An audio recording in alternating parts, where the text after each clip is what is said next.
എല്ലാവരും കൂടി ആലോചിച്ചു ഒരു വ്യത്യസ്തമായൊരു ഇത് തുടങ്ങണം. അങ്ങനെയാണ് ചെരുപ്പിലേക്ക് കടന്നത്. യൂട്യൂബ് നോക്കിയിട്ടാണ് ചെയ്തത്.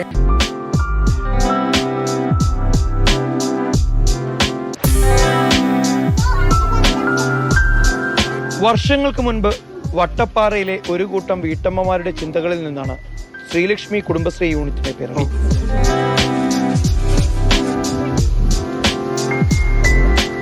ആദ്യഘട്ടത്തിൽ അയൽക്കൂട്ടം പ്രവർത്തനങ്ങളും മറ്റുമായി മുന്നോട്ടു പോയ അംഗങ്ങൾ പിന്നീട് ഓരോ സംരംഭങ്ങൾക്കും തുടക്കം കുറിച്ചു.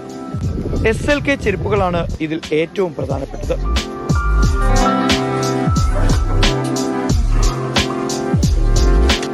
തൊഴിലുറപ്പ് പണിയെടുക്കുന്ന ആ ഒരു സ്ഥലങ്ങളിൽ പോയിട്ട് കൊടുക്കാറുണ്ട്. എല്ലാ കുടുംബശ്രീ ഈ യോഗം ചേരുന്ന സ്ഥലങ്ങളിൽ പോയിട്ട് അവർക്ക് കൊടുക്കാറുണ്ട്. പിന്നെ അമ്പലങ്ങളിലും അങ്ങനെ ഉത്സവങ്ങൾ വരുന്ന സമയത്ത് അവിടെയും കൊണ്ട് സെയിൽ ചെയ്യാറുണ്ട്.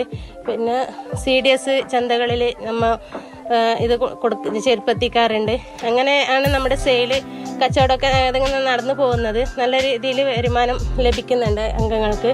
ഈ വീട്ടമ്മമാർ നിർമ്മിക്കുന്ന റബ്ബർ ചെരുപ്പുകൾക്ക് പതിയെ പതിയെ ആവശ്യക്കാരേറി. എല്ലാവരും കൂടി ആലോചിച്ചു ഒരു വ്യത്യസ്തമായൊരു ഇത് തുടങ്ങണം കുടുംബശ്രീയുടെ പേരിലേന്ന്. അപ്പോൾ അങ്ങനെ ഒരു ആശയം പിന്നെ കൊറോണയ്ക്ക് ശേഷം 19 ശേഷം 20 നമുക്ക് അങ്ങനെ ഒരു ആശയം തോന്നി. അങ്ങനെയാണ് ചെരുപ്പിലേക്ക് കടന്നത്.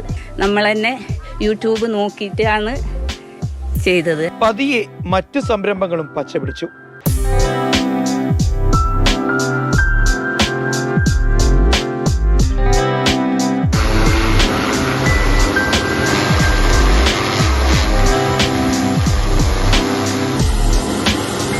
ഇതോടൊപ്പം തന്നെ ശ്രീലക്ഷ്മി കുടുംബശ്രീയുടെ ആഭിമുഖ്യത്തിൽ ബാലസഭയും സജീവമായി നടക്കുന്നു.